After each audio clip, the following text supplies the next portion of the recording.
বাৰে বাৰে কৈছো যদি তেওঁলোক বাংলাদেশী বিতৰণ কৰক, ধৰি বান্ধি থৈ আহক, চেলুট জনাম চেলুট, কিন্তু তাকে নকৰি ইঠাইৰ পৰা সিঠাইলৈ খেদি পঠিয়াব, সিঠাইৰ পৰা সিঠাইলৈ খেদি পঠিয়াব, কেৱল অত্যাচাৰ নিৰ্যাতন। মানুহকতো ইমান অত্যাচাৰ নকৰে।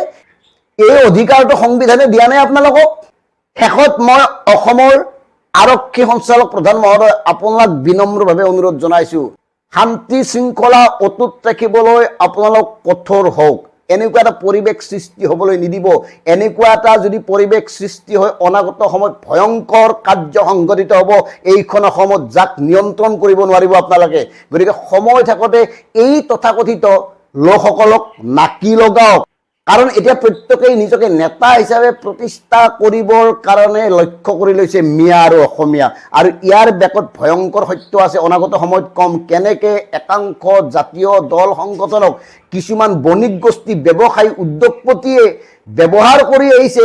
তেওঁলোকক বিভিন্ন ধৰণে আৰ্থিক সহযোগিতা আগবঢ়াই অসমখন অস্থিৰ কৰিব বিচাৰিছে। সেই সম্পৰ্কেও আমি অনাগত সময়ত প্ৰতিবেদন আগবঢ়াম। গতিকে আজি আমি এটা কথাই ক'ব খুজিছোঁ, অসমখন ধ্বংস হ'বলৈ নিদিব। অসমত বিদ্বেষ আৰু সাম্প্ৰদায়িক বাতাবৰণ সৃষ্টি কৰি অসমখনক অস্থিৰ কৰি তোলাৰ সুযোগ নিদিব। অসমৰ সাধাৰণ জনতাই এই কথাটো মন কৰিব। ধন্যবাদ।